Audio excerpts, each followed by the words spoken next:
10 years. Not once did he get to be a father. And then, one morning, a childless millionaire hears someone call him Daddy, from a strange little 3-year-old girl left behind in his own greenhouse. He thought it was just a mistake, but the truth behind it stopped him cold and turned his entire life upside down. Why did she know his name?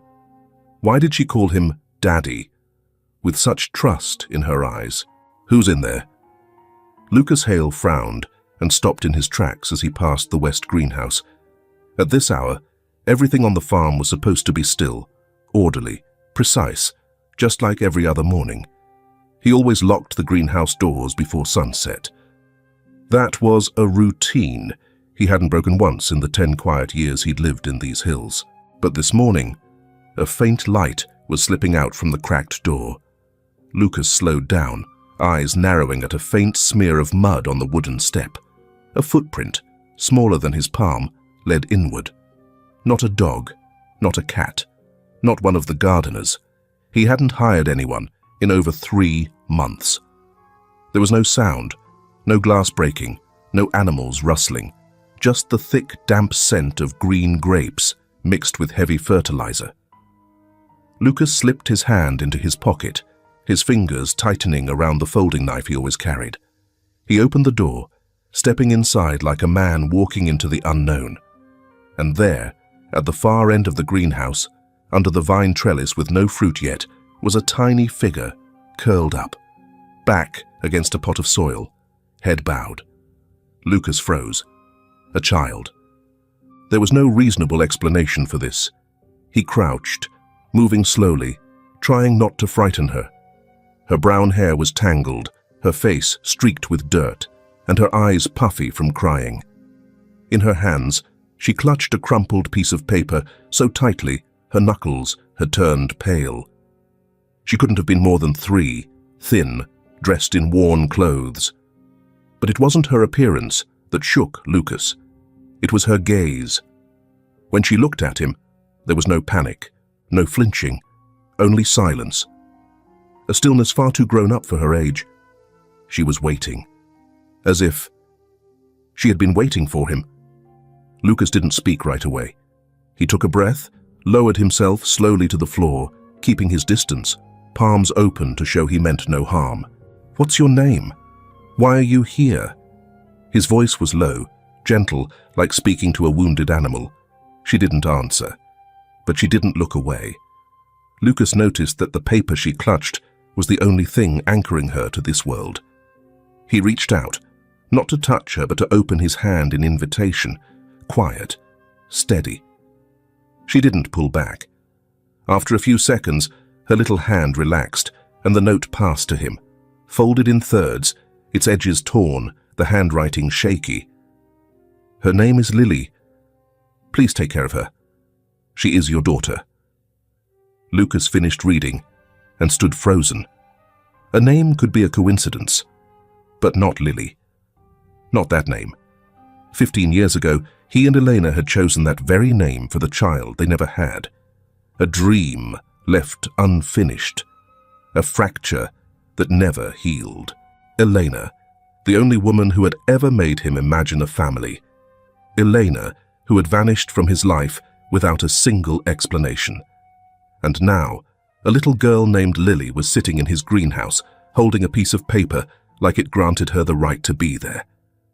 Lucas dropped to the ground. The girl was still watching him with wide eyes, silent in a way that didn't feel natural.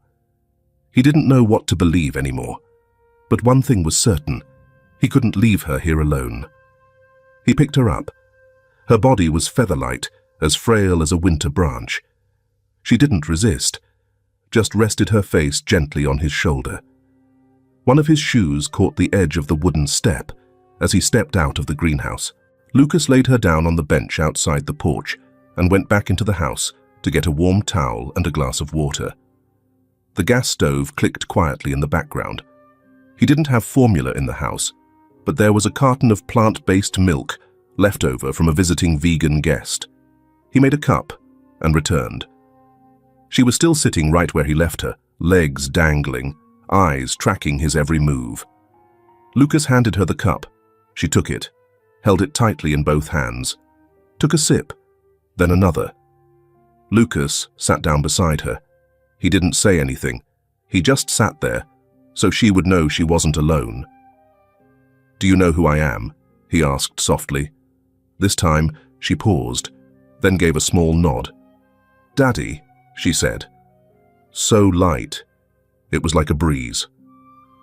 Lucas froze. There was no hesitation in her voice.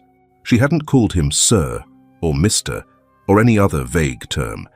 She had said Daddy, as if it were a truth she had been taught, repeated, and trusted.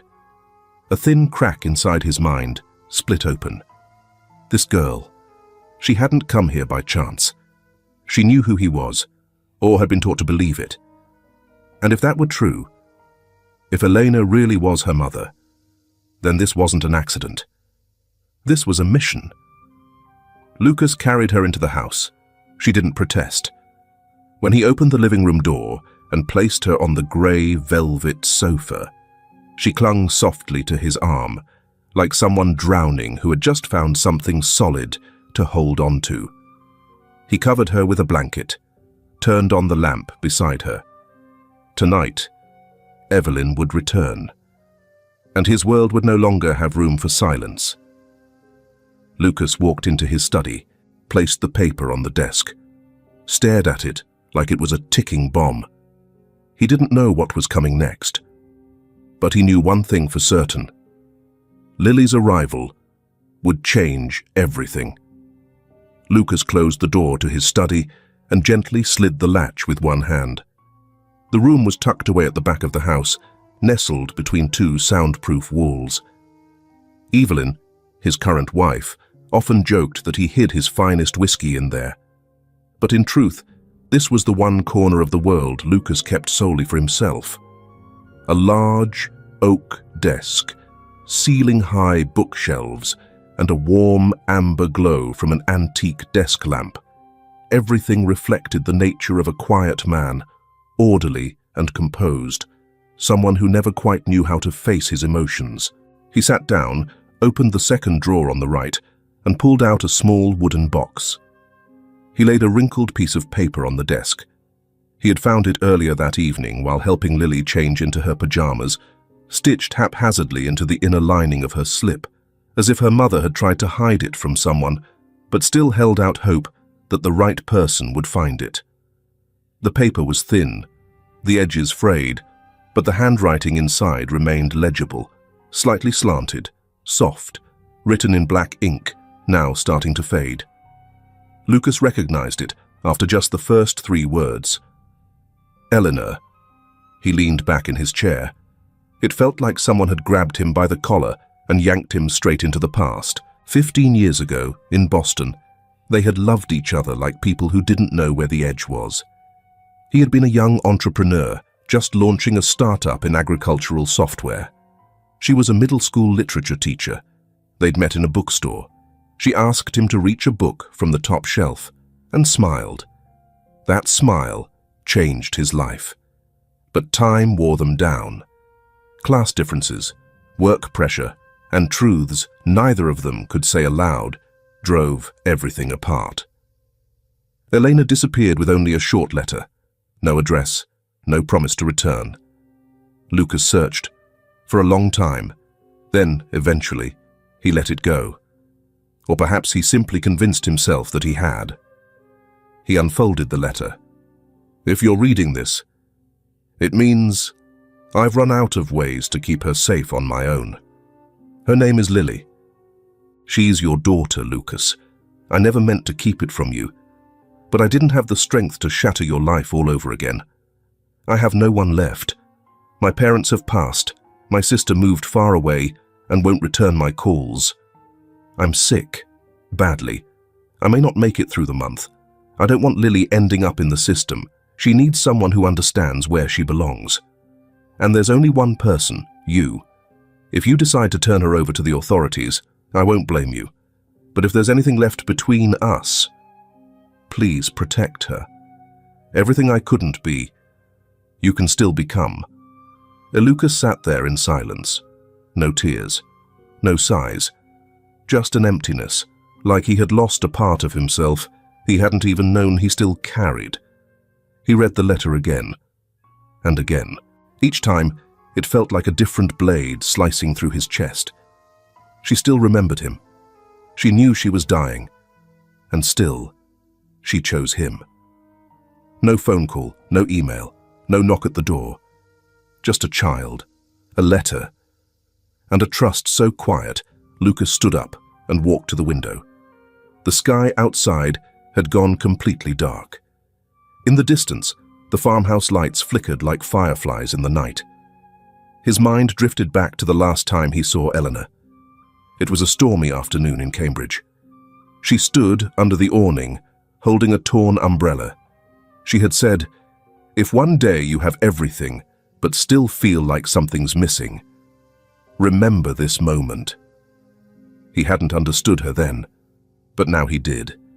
He returned to the desk and carefully folded the letter. One question echoed in his mind over and over. Is Lily really my child? Maybe a DNA test was necessary. Maybe he should inform the authorities. Maybe he should keep his distance. But maybe had never been strong enough to stop a heart. That child had called him Daddy. She had looked at him as if her world began with that one glance. And if Elena hadn't been wrong, then this wasn't something reason alone could decide. Lucas stepped out of the study, his footsteps soft against the wooden floor. He paused in front of the guest bedroom, where Lily was sleeping. Slowly, he opened the door. Lily was still asleep, curled up like a little kitten beneath a cream-colored blanket. Her pillow had shifted to one side, and in her small arms, she clutched the rough piece of cloth he had given her earlier. On the nightstand sat a half-finished cup of milk, still warm. Lucas watched her for a long time. He didn't see Elena's face in hers. Not clearly, but something about the way Lily slept, the faint furrow of her brow, the gentle flutter of her closed eyelids, made his chest ache in a way he couldn't explain. He stepped closer and gently pulled the blanket over her shoulder. As he did, her tiny hand instinctively reached out and wrapped around his finger. Lucas froze. She didn't open her eyes, but her hand held tight. He knew he had to make a decision. Tomorrow. Before Evelyn came home. Before it was too late to undo things. A little girl had called him Dad. A woman long gone had entrusted him with a life to protect. And a name, Lucas Hale, tech millionaire, a man who once believed his story with family had already ended. It was all beginning again, right here. The sound of the car door closing echoed just as gravel crunched under the tires on the driveway leading into the farm. Lucas stood by the stove, the kettle lid still open, but he couldn't hear anything anymore except that sound. Evelyn had come home a day early. She was supposed to stay the night for a dinner with the Vineyard partners. At least that's what the calendar said. He wasn't prepared.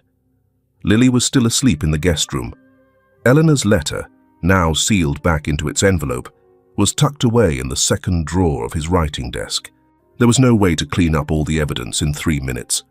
No way to have this conversation without breaking something that might never be repaired.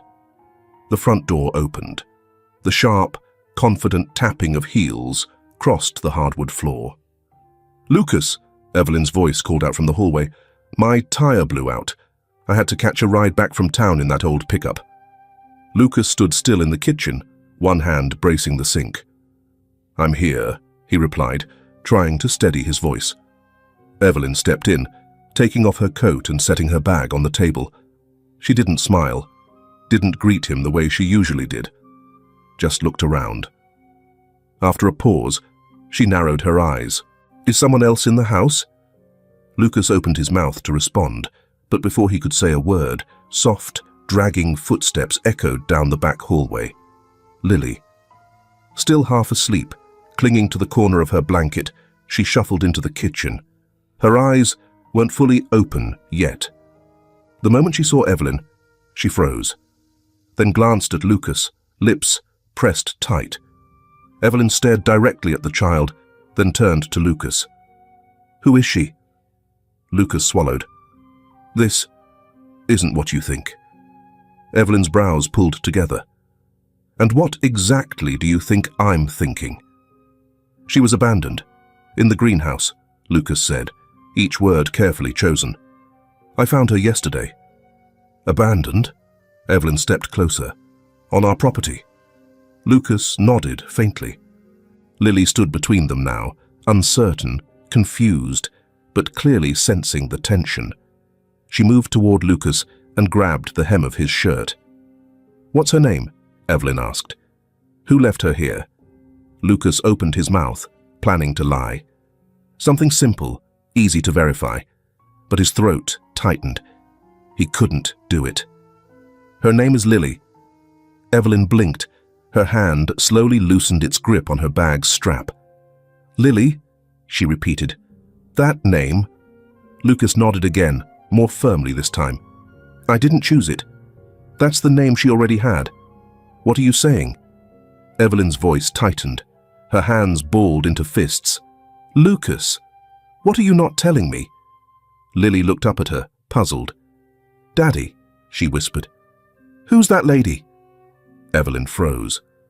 Lucas closed his eyes. "She called you Daddy," Evelyn said flatly. "Not a question, just a fact. A child named Lily, left on our farm, calling you Daddy."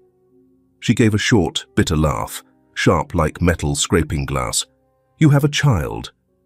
"That's not what this is." Lucas shook his head. "I didn't know I had a child. Not until—" Evelyn stepped back. "When? When were you planning to tell me?" Lucas didn't answer. Evelyn scanned the room, as if searching for something. Then she strode toward the study, opened the door, went straight to the desk. Lucas didn't have time to stop her. The second drawer snapped open. An envelope slipped out. The letter hit the floor. Evelyn bent to pick it up. "Don't read it." "If you're not ready," Lucas said quietly. Evelyn unfolded the letter. She stood there, reading every line, like each word was pulling something out of her. When she reached the final line, her hands began to shake. The letter slipped from her fingers and fell to the floor. She looked up at Lucas. "She's gone?" Evelyn asked. "Elena died? And she left this to you?" Lucas didn't answer. He simply gave a small nod. Evelyn stepped out of the room and into the kitchen, where Lily was still standing. The little girl looked up at her, eyes wet. "Mom?" she asked softly. The word hit Evelyn square in the chest. She turned her face away. "I'm not your mother," she said quietly. Lucas came over and gently placed a hand on Evelyn's shoulder. "I'm sorry," he said. She pushed his hand away. "You don't understand, Lucas. 15 years. 15 years in this house, through every treatment, every month of waiting. I made peace with the truth that we wouldn't have a child. I taught myself to let go of hope. And now, you bring home a little girl calling you Daddy, using the name we once chose together. I didn't know, Evelyn. I didn't know Eleanor was pregnant. I didn't know anything. But you know now, and you hid it from me. I didn't have time, no time." Evelyn's voice tightened. "You had time to let her sleep in the living room, time to make her milk, time to read that letter. But not a second to call your wife." Lucas stayed silent. Evelyn turned to Lily. The girl was clutching the hem of her nightgown, eyes wide, trying to make sense of what just happened. Evelyn knelt down. "Are you hungry?" she asked, her voice suddenly gentle. Lily nodded. Evelyn stood, took eggs from the fridge and cracked them into the pan. Her hands trembled slightly as she sliced the bread. Lucas didn't move, just stood there watching. No one spoke for 5 full minutes. When the plate was placed on the table, Lily climbed onto a chair and ate slowly, bite by bite. Evelyn leaned against the sink, her back turned to both of them. "I need you to leave," she said. Lucas blinked. What? I need you out of the house, at least for a few days. I need time to think. Lucas nodded slowly. I understand. Evelyn turned her face away. The tears had started falling, but she didn't make a sound. I don't know if I can forgive you, but I know I need to breathe. Lily paused mid-bite, looked over at Lucas and said, Daddy, Mummy's crying. That simple, clear sentence was the final blow. Lucas turned to the door, took his coat from the hook by the porch. Before closing it behind him, he glanced back one last time. Evelyn still stood there, wiping her face. Lily remained at the table, eyes following him. The house he once believed to be a home now bore its first crack. Lucas pulled the barn door shut behind him, sliding the wooden latch into place. He had spent the last 2 nights here, using an old folding cot and a few blankets from the storage shed. The spring nights were still chilly, but he didn't mind, as long as he could be near Lily. The main house sat about 50 meters away, tucked behind a row of tall, straight birch trees. From where he stood, he could see the porch light still on each night, but not into the house itself. Evelyn hadn't locked the gate, nor had she called. That silence made any kind of explanation feel pointless. Lucas filled the kettle with water. The soft click and whoosh of the gas burner, lit beneath the stainless steel bottom, echoed faintly in the closed space. He was slicing bread when a short car horn broke the quiet, coming from the dirt path that led into the farm. It wasn't Evelyn. This vehicle had a larger engine, the hum deeper and more even, with a tone he recognized, and didn't exactly welcome. He headed toward the door, just as Carrie, the housekeeper who had returned at Evelyn's temporary request, hurried around from the side of the house toward him. She signaled. There's someone at the gate, she said simply. Lucas wiped his hands on a coarse towel and walked briskly toward the iron fence. A black SUV was parked right in front of the farm's entrance. A man stood there, not knocking, just leaning lightly against the vehicle with his hands in his pockets, head tilted slightly, as if going over something in his mind. He wore a forest green overcoat, polished shoes, and his hair was neatly slicked back with gel. As Lucas approached, the man straightened. "You're Lucas Hale?" he asked, his voice steady, each word crisply pronounced. Lucas didn't answer right away. He rested one hand on the gate. "Who are you?" "Carl Morano. I'm here about the little girl named Lily." He pulled a folder from his coat pocket. "I have legal guardianship papers." Lucas opened the gate, eyes never leaving the folder. "Who signed them?" "Eleanor Moore." Lucas stopped what he was doing. The man slid a folder through the gate. Lucas took it and flipped through the pages. It had notarization stamps, seals, and a signature that looked authentic, but the dates were very recent. He said nothing, just pulled out his phone and called Sheriff Hal Donovan. "Hale property," Lucas said briefly. "A stranger's claiming to be Lily's legal guardian. Can you come verify?" Carl didn't flinch. "I figured you'd call the police, and I also know where the girl is. Elena left her with you because you were the last person she trusted. But I'm the one who lived with her for the past 3 years. We had an agreement." Lucas handed the folder back without comment. "You can tell that to your lawyer, but the girl's not leaving here without a court order." Carl nodded slowly, then looked Lucas square in the eyes. "Do you really think you're doing the right thing? Keeping a child you know nothing about, except for a letter?" Lucas looked at him. "I know she feels safe here." Another SUV turned in through the farm gate. Sheriff Hal Donovan stepped out and walked toward them. "What's going on here?" he asked. Carl handed over the folder and explained the situation briefly. Hal read through every page, then called the station to verify the notary seal. A few minutes later, he came back. "The notary stamp's real, but the person who signed it hasn't had any official activity in this state in the past month. We'll need further verification." Carl shrugged. Then I'll return with a court order." "You do what you need to do," Hal replied. Carl turned without offering a handshake or a goodbye. He left only a single remark. "I hope you understand, Lucas. That girl doesn't belong to you." The SUV backed out through the gate, turned, and sped down the road, lined with birch trees casting long shadows. Hal watched it disappear, eyes heavy with thought. "I don't like him. Too clean, too polished. But you know how it is. Law doesn't run on gut feeling." "I'll be ready," Lucas said. Hal placed a firm hand on his shoulder. "Keep Lily somewhere safe. I'll dig into his records." When the patrol car disappeared behind the hills, Lucas walked back toward the barn. He didn't go into the main house. He couldn't bring himself to. But that night, he quietly circled to the back, where the living room window was slightly open. Inside, Evelyn sat with her back turned, and Lily was coloring on the coffee table with crayons. No one saw him standing there. Lucas didn't knock. He turned and walked away, back to the wooden barn, the only place he was still allowed to stay. Like a watchman living on the margins of a life that was never truly his. Lucas splashed cold water from the pump behind the barn onto his face, then looked up at himself in the makeshift mirror hanging on a nail. His stubble was uneven, his eyes sunken. He exhaled slowly and shook his head.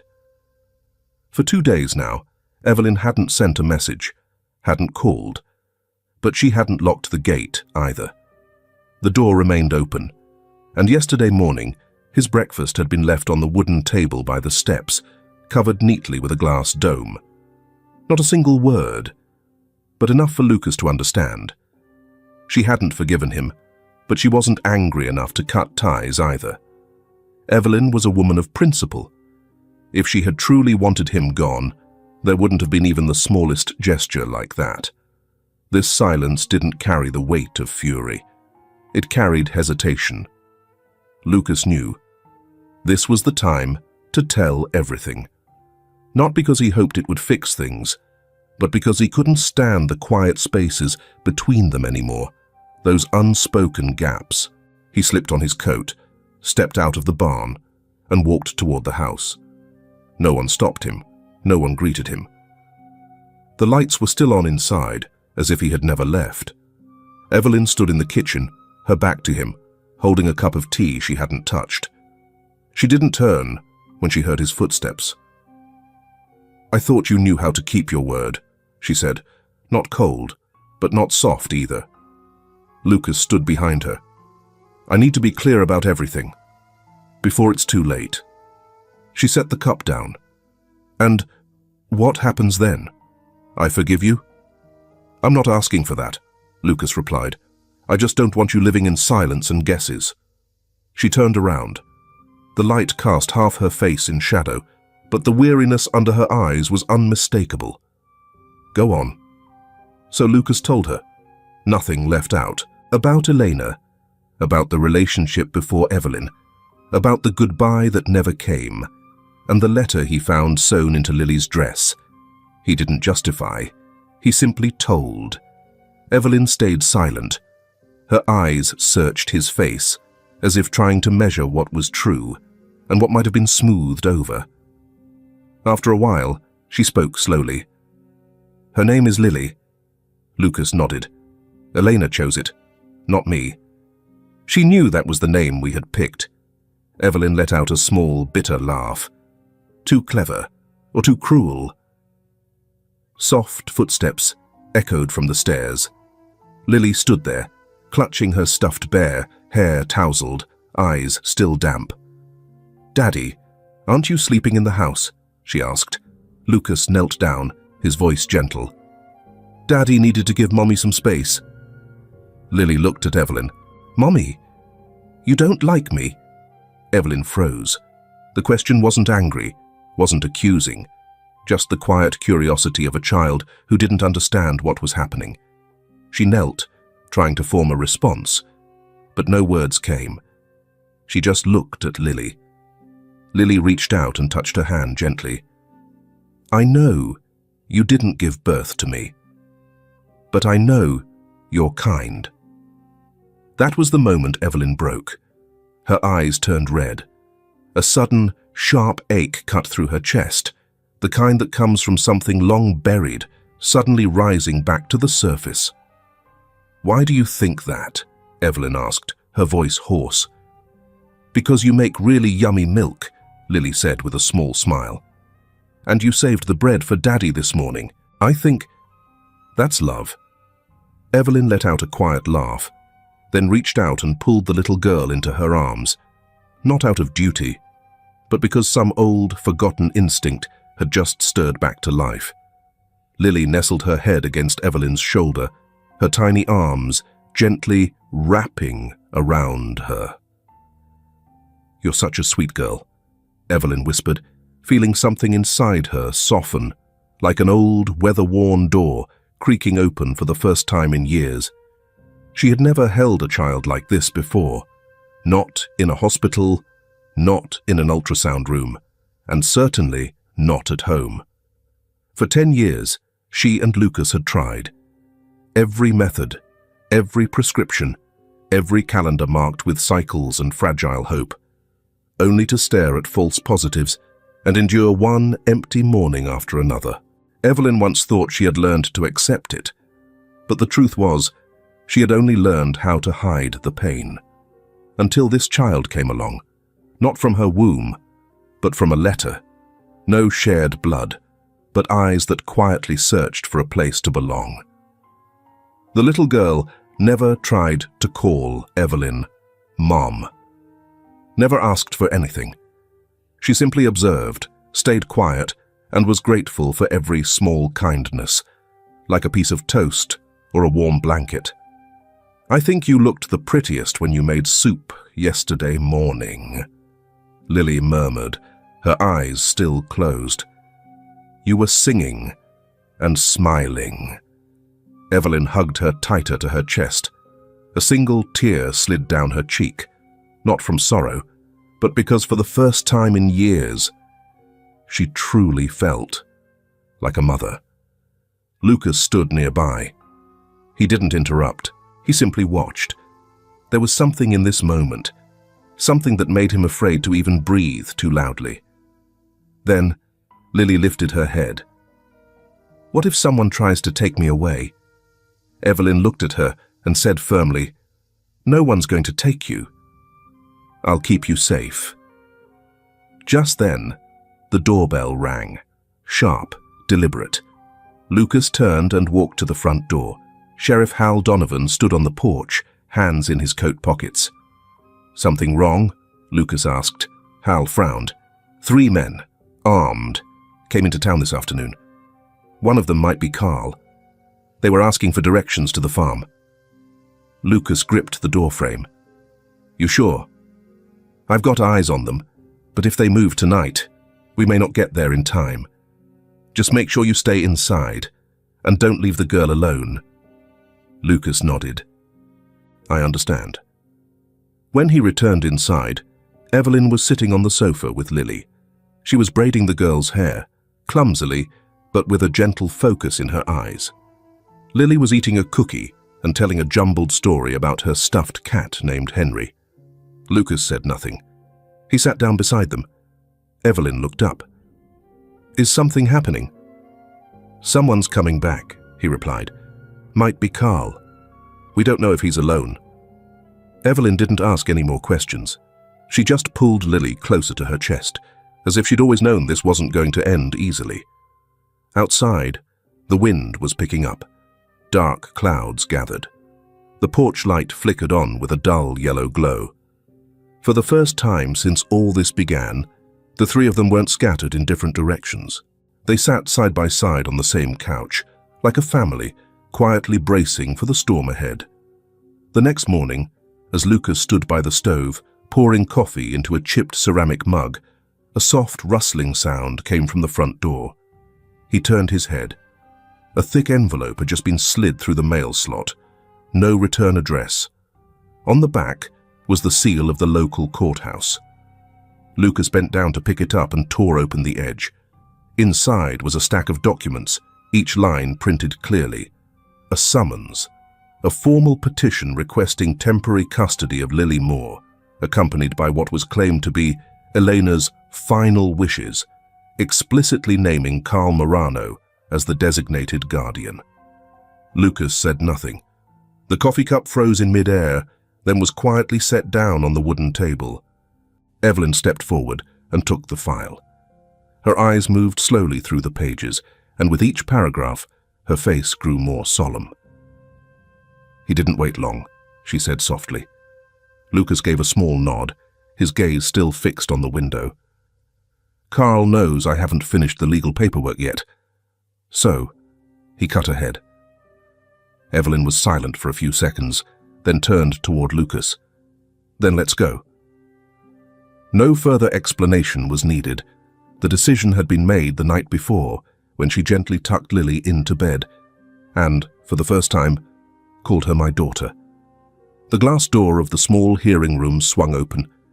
Grace Linwood stepped in first, a file folder held tightly to her chest, heels clicking briskly on the tile floor. She looked no older than 30, hair tied low, thin-rimmed glasses, completely contrasting the weary faces of Lucas and Evelyn trailing behind her. Lily was in Evelyn's arms, wearing a pale blue pleated dress, clutching her stuffed cat, Henry. Under the fluorescent lights of City Hall, all eyes turned their way. Across the room, Carl Morano was already seated. Black-tailored suit, grey silk tie, a neat stack of about 10 documents lined up before him. Beside him sat his attorney, Jenny Voss, dressed in a black pencil skirt, bold red lipstick, her expression icy. Carl glanced up from his wristwatch and smiled faintly when he saw Lily. That smile made Lucas quicken his step half a beat. But Grace stopped him with the subtlest shake of her head.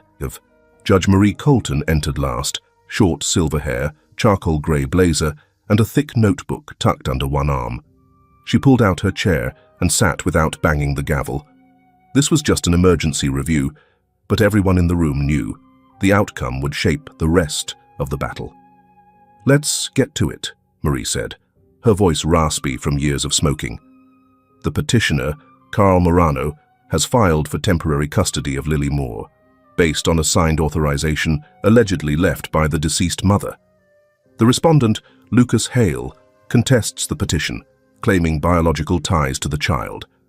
Counsel for both sides will give brief statements, and then I'll determine the child's temporary residence." Jenny stood up first. She spoke clearly, presenting a handwritten copy of Elena's will, notarized. In her words, Elena had entrusted full custody of Lily to her reliable partner, Carl Morano. Jenny paused at just the right emotional moment, lifting her eyes toward Lily with a look of feigned sympathy. "Your Honor, the mother made a deliberate choice in appointing Mr. Morano to ensure her daughter's safety. Her maternal rights should be respected." Grace calmly turned on a voice recorder and spoke without the slightest tremble. "The defense challenges the validity of the notarization. Our records show that the notary office listed here closed over 6 months ago. We are submitting the investigator's report as evidence." She slid the file across to the judge. "The defense is also submitting preliminary blood work from the town pediatrician, indicating that Lily shares a rare blood type with Mr. Lucas Hale, present in only 0.2% of the population. We are requesting an emergency DNA test." Carl smirked and leaned in to whisper something to Jenny. Judge Colton flipped through the documents quickly, her brows knitting together. She turned to Jenny. "Do you have any documentation proving the notary was legally operating on the date of signing?" Jenny hesitated for a second, then retrieved a tax receipt from her case and held it up. Judge Colton took it, skimmed it, and shook her head before capping her pen. "There's no tax seal. This document isn't verified." Carl shifted in his seat, casting a sidelong glance at Jenny, then looked toward the plaintiff's table. But before he could speak, Evelyn stepped forward with Lily in her arms. Her voice wasn't loud, but it was firm and unwavering.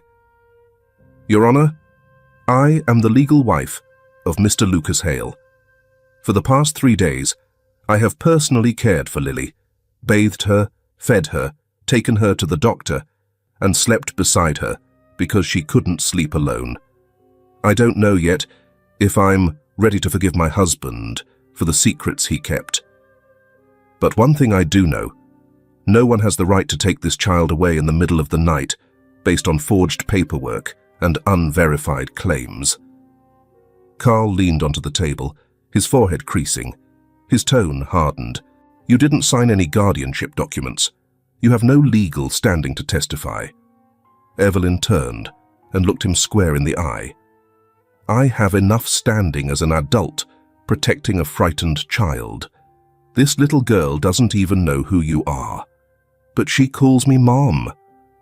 She paused, then gently rolled up Lily's sleeve. This bruise was confirmed by the local pediatric clinic. According to their diagnosis, it appeared at least a week before Lily was found. "I want to ask, who was caring for her during that time?" The room fell silent. Carl opened his mouth, but before he could respond, Judge Colton raised a hand to stop him.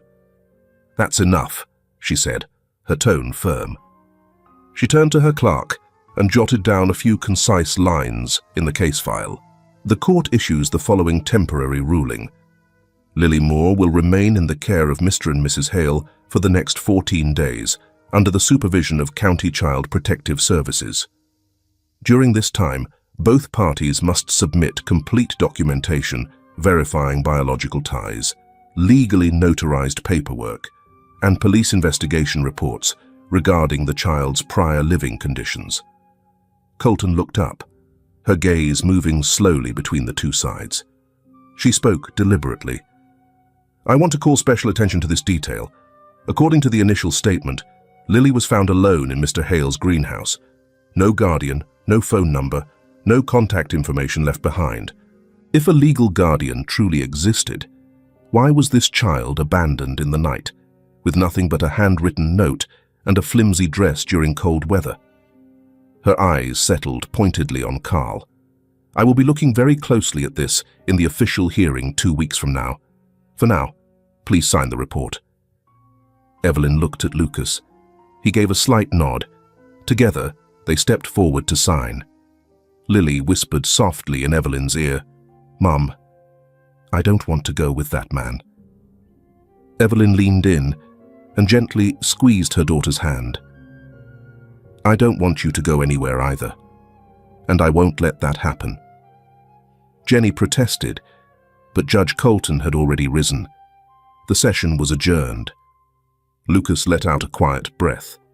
Grace offered a faint, reassuring smile. Lily didn't grasp the full meaning of what had happened. She only knew that Evelyn was holding her hand tighter. She turned to Lucas. "Dad, can we go home now?"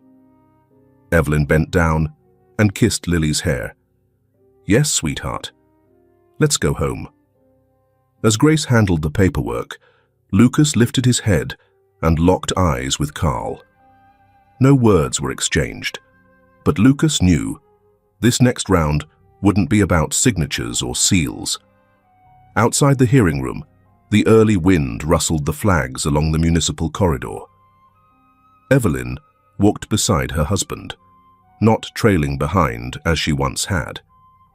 "We need to get the DNA test done quickly," she murmured. Lucas nodded. She hadn't forgiven him. But now, they stood on the same side. Lily looked up. "Mum, the wind's cold." Evelyn took off her coat and wrapped it around her daughter, holding her close. Lucas reached over, shielding the back of the coat from the wind. 3 figures walked together through the town hall corridor, for the first time, truly as a family. Behind them, Carl Morano was already on the phone, his voice low but urgent. "Activate Plan B. I'm not waiting 2 weeks." A new storm had just begun. The rain began to fall right as the clock struck 3 in the afternoon. Thick, heavy drops pounded the tin roof of the back shed like someone was dumping buckets of water from above. Wind howled through the line of eucalyptus trees on the west side of the farm, making the greenhouse door rattle in uneven bursts, like someone gasping for breath. Evelyn stood in the kitchen, drying a glass with a towel, but her eyes stayed fixed on the security camera monitor. A foggy image flickered on the screen. Lucas, out by the electric fence, checking the perimeter. His rust-brown raincoat clung to him, soaked and weighed down. Ever since the trial, they'd barely let Lily out of their sight for more than a few minutes. Today was the first time the little girl agreed to take a nap without Evelyn lying beside her. Evelyn had gently tucked her into the small bedroom next to her own, drawn the curtains, turned on the space heater just enough for warmth, and placed Henry, her favorite plush cat, neatly beside her pillow. "Mummy's right outside. Just rest for a little while. Okay?" Lily nodded drowsily, her eyes already heavy with sleep. She turned and whispered, "Can you hear the rain, Mummy?" Evelyn smiled. "Of course I can. Rain makes it easier to fall asleep." Then she softly closed the door. An hour passed. Evelyn carefully opened the door and stepped inside, expecting to find Lily curled up under the blanket, like always. But the bed was empty. The blanket had been folded neatly in a way that felt odd, almost like no one had ever laid on it.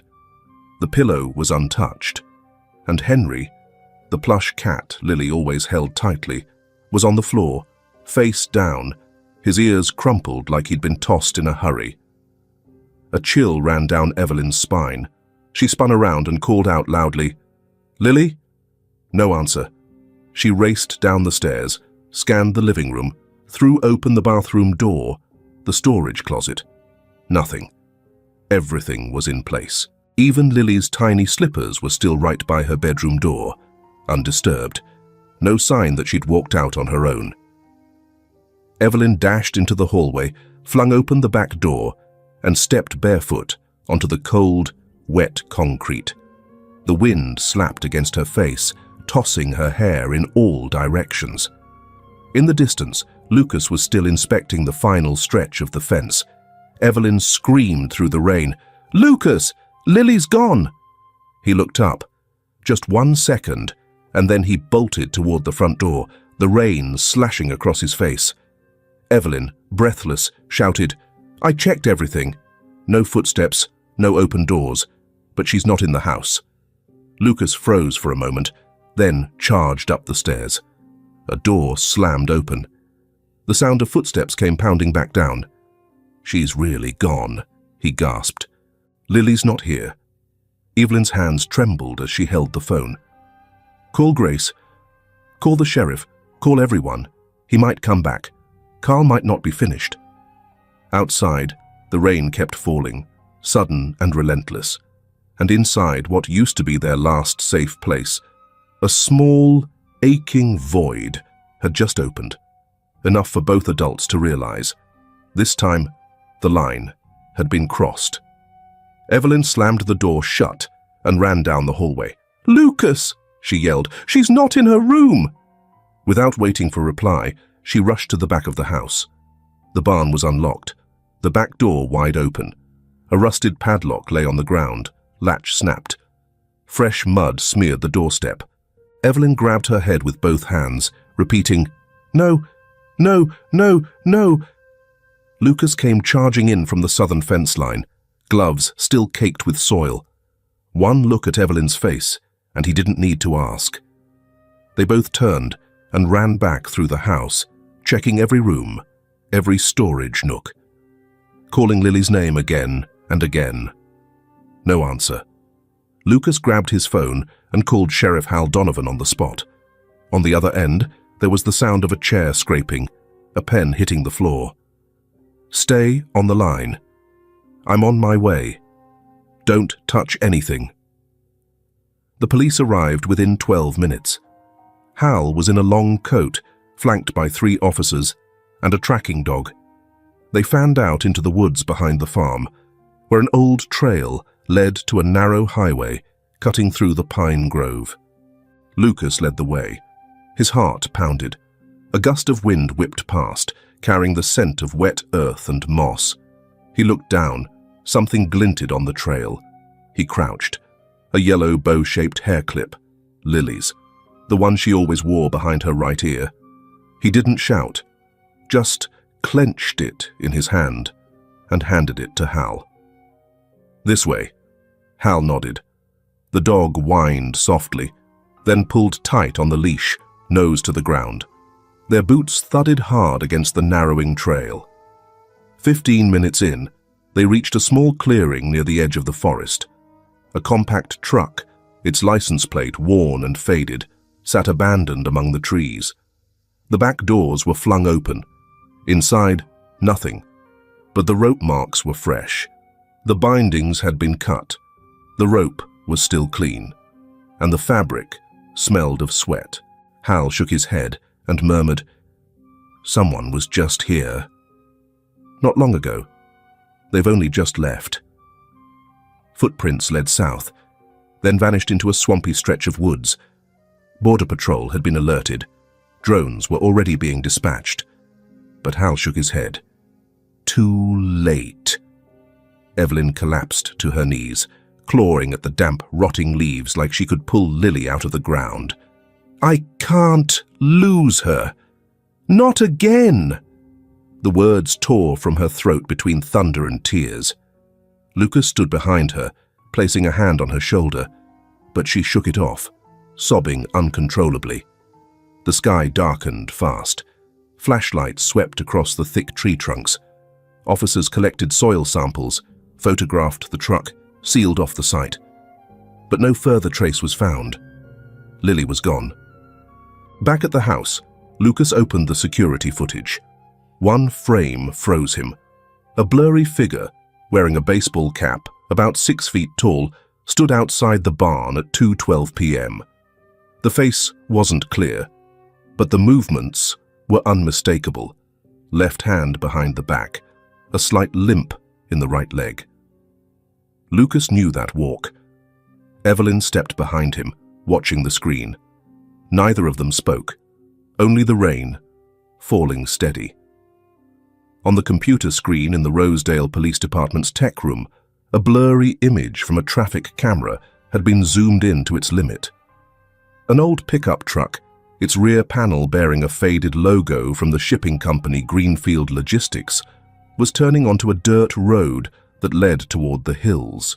The license plate was obscured, its last 2 characters unreadable, but the shape of the vehicle and the scratch near the rear bumper were unmistakable. "That's the one," Lucas said firmly, gripping the edge of the table. Beside him, Evelyn nodded. "It's the same truck we saw parked near the ranch fence last night." Police Chief Hal Donovan crossed his arms. "Right now, the footage isn't clear enough for us to act. But if we have a witness to back it up—" "We do," Evelyn interjected. "A boy from the neighborhood, Sue's son, the lady on lane 2, said he saw a masked man talking to Lily a few days ago. He was scared and didn't tell anyone until now." Hal gave a slow nod. "So we've got a witness, a partial plate. And now—" He turned toward Attorney Grace, who had just walked in. "We need proof that connects Carl to that truck." Grace answered by placing a thick folder on the table. "I just obtained an old investigation file from the state of Oregon.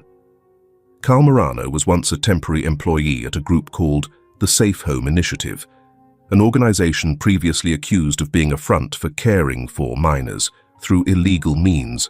Lucas frowned. "Is that group still operating?" Grace shook her head. "Shut down 2 years ago, but Carl's name is on the staffing list. There's a trail of minor transfers across state lines. Most of the cases were dropped due to lack of evidence. Carl was never charged, but he was under special surveillance for 8 months. Hal's voice dropped. "In other words, the man knows how to make a child disappear." Lucas shot to his feet. "What are we waiting for?" 3 hours later, the police chief's pickup truck came to a stop on the shoulder of a forest road, 60 miles north of town. The dirt path was rough and unmarked, flanked by dense pine trees, with no signs or landmarks in sight. Ahead of them stood a rusted metal gate, barely hanging on, bearing a faded wooden sign that read, "Redwood Orchard, closed." Grace pulled out a satellite map. This farm used to belong to a non-profit called Red Roots. It was shut down after a fraud lawsuit in 2021. No one's been managing it since. Hal lowered the window and looked out toward the distance. "I'll need time to request a search warrant. If we go in without one, Carl could turn around and sue us." Lucas clenched his jaw. "And if we don't go in, Lily might not be there by the time that warrant comes through." No one responded. Evelyn pulled out her phone and quickly typed a message. "I just sent a photo of the truck to a friend in the Federal Patrol Unit. If they confirm it's on the watch list, we'll have a solid reason to move." The sky darkened fast. As the first patrol vehicle lights shimmered on the horizon, Lucas stepped away from the group, eyes fixed on the rusted gate. There was no doubt left. Carl wasn't just a man holding on to a child out of personal attachment. He was part of a chain, and Lily, she was just one of many who had passed through his hands. Hal stepped forward, speaking quietly. "The surveillance order is being processed, but we still don't have the authority to enter." Grace furrowed her brow, glancing up at the flashing lights of the federal vehicles. "We just need one more legal reason," Lucas answered softly. "We'll get it, even if we have to dig for it with our bare hands." 3 vehicles came to a silent stop behind the tree line, headlights off from a distance. The night field stretched out ahead, still and quiet, with only the wind whistling through the rusted tin roof of the abandoned camp. Lucas crouched low behind a cluster of short pines, eyes locked on the main house with its slanted roof in the distance. In his earpiece, calm, steady whispers from the federal team echoed, step by step, no rush, but with precision. To his right, Evelyn held a small flashlight, ready to move toward the storage shed to create a distraction. In her hand, a chunk of metal and an old tin can, just enough to make a noise that would draw attention without raising alarms. Once everyone was in position, Evelyn gently tossed the can against the corroded siding. The clang rang out like an unexpected collision. From the main house, a light flickered, then swayed. A man's voice barked something, sharp, irritated. That was the cue. Lucas slipped through a gap in the fence, pressing his back to the wall. The rear door was ajar. He nudged it open with care, breath held tight in his chest. Inside was a short hallway leading to a dimly lit room. No voices, just the lingering scent of old oil and smoke in the air. Every step was measured, like walking a tightrope. He moved past a wooden door hanging off its hinges, then froze. A whisper, so soft, so trembling, and so heartbreakingly familiar, it stopped him in his tracks. "Daddy?" Lucas turned. At the far end of the hallway, in a small room, a tiny figure sat curled up on a tattered blanket. Lily. She looked up at him, eyes glowing in the dark. When he stepped into the room, she whispered, without a hint of fear, "I knew you'd come." He knelt down and gently loosened the ties around her wrists. His hands trembled, not from fear, but from something far deeper. His daughter, flesh and blood, was sitting right in front of him. When he lifted her into his arms and turned to leave, a tall figure appeared in the opposite hallway. The overhead light cast just enough glow to reveal a face he'd never forget. Carl. His eyes were dark, his hand buried in the pocket of his coat, gripping something. Behind him stood another man, larger, tattooed, moving slowly, but radiating clear menace. Lucas held Lily tighter, his arms instinctively locking around her, as if letting go would mean losing her again. His eyes fixed on Carl. No yelling, no accusations, just a look, hard and unwavering, that thickened the air between them. Carl took a step forward, shoulders tightening as if preparing to lunge. His voice was low, bitter. "She asked me to take care of her, Elena. I was the last one with her." Lucas didn't flinch. "And she asked you to bring her daughter to a children's shelter. Isn't that right?" Carl gave a bitter chuckle, glancing at Lily, then back to Lucas. "I know you won't believe me, but Elena, when she was dying, she didn't trust anyone anymore, except me." "She didn't trust you," Lucas said firmly. "If she had, she wouldn't have sewn that letter into the lining of the girl's dress. She wouldn't have asked someone else to bring Lily all the way to my home. And you know that." Carl hesitated, just for a second, but it was long enough for Lucas to see he had hit a crack in the wall. "You were watching the hospital," Lucas continued. "You didn't raise her. You knew Eleanor had passed. And when no one came to claim Lily, you thought you could quietly take her and sell her." Carl clenched his teeth. "I didn't do anything wrong. I have papers. She put my name in her will." Lucas gave a dry, knowing smile. "I've signed more contracts than you've met people. That document is a fake, and you know it." Carl started to speak, but Lucas gently pressed a finger to the collar of his shirt. No turning back, no words needed. Just a small, deliberate movement. Outside, the federal task force was already in position. The signal had been sent. Carl stepped back, eyes darting nervously, finally sensing something wasn't right. "You have no right to keep her. Your name's not even on the birth certificate." Lucas lowered his voice, calm and steady. "But I have something you don't. A mother's trust, a child who called me Dad, and a truth that doesn't need anyone's approval."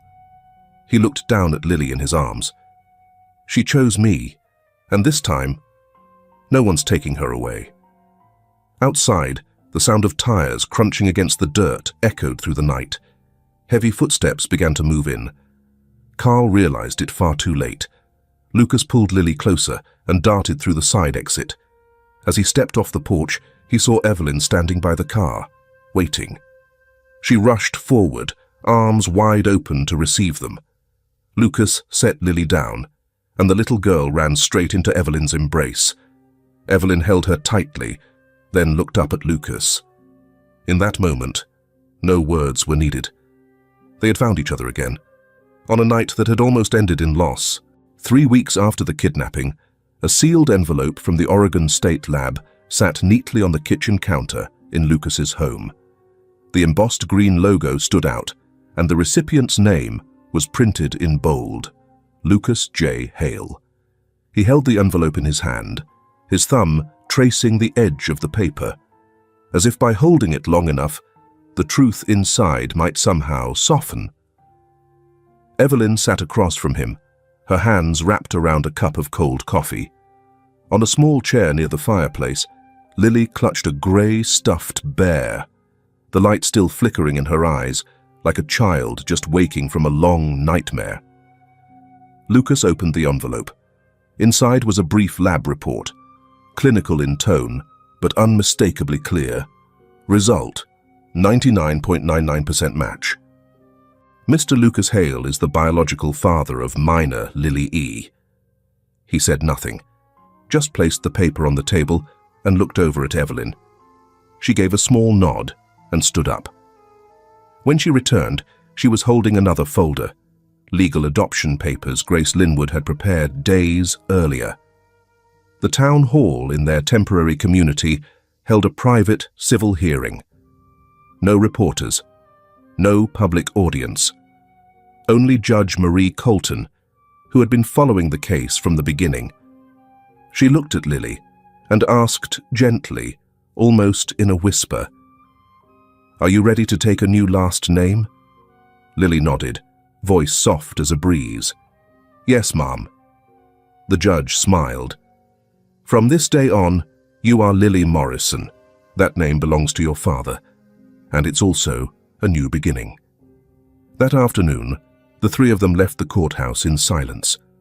No one spoke, but they all understood. A chapter had closed, not with vows, but with a choice. Their new home sat on the hillside beyond the Rydell Range. Pinewood siding, large windows facing the forest, and the endless blue sky. Lily ran across the front yard, her wool scarf flying behind her like a cape on a tiny superhero. Evelyn hung a small sign on the front porch. The Morrison family. Lucas stood behind her, his hand resting on her shoulder. He didn't say a word, but the gentle squeeze said everything he hadn't been able to in the past 3 years. That night, the three sat by the fireplace. Lucas read Elena's letter one last time.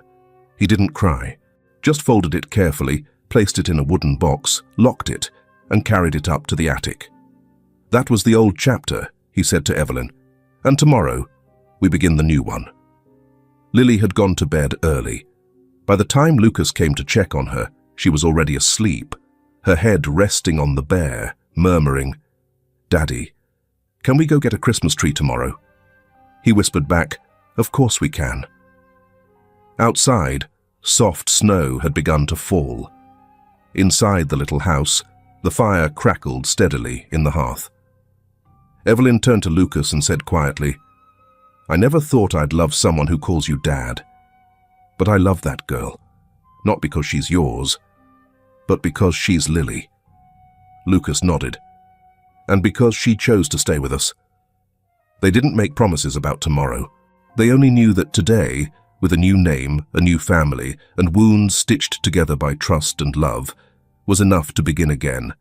No revenge, no bitterness. Just 3 people who had once stumbled through a rough past, now sitting side by side, under a real roof they could call home. The story of Lucas, Evelyn, and Lily isn't just about finding a lost child. It's about finding a family, one built not necessarily by blood, but by choice, by patience, and by compassion. Some children aren't born from a mother's womb, but are raised with all the love in the heart of a man who once was a stranger. And somehow, they become a family in the most unexpected way. What do you think about that? Do you believe a child can change an entire life with nothing more than a glance and the word "Daddy"? If you've ever had a moment that changed the way you look at family, feel free to share it below. I really do read every comment. And if today has been a hard one for you, take a moment, sip some warm water, breathe deeply. Tomorrow is always a new chance to love or to be loved. Thank you for staying with me through the end of this story. Wishing you peace, always.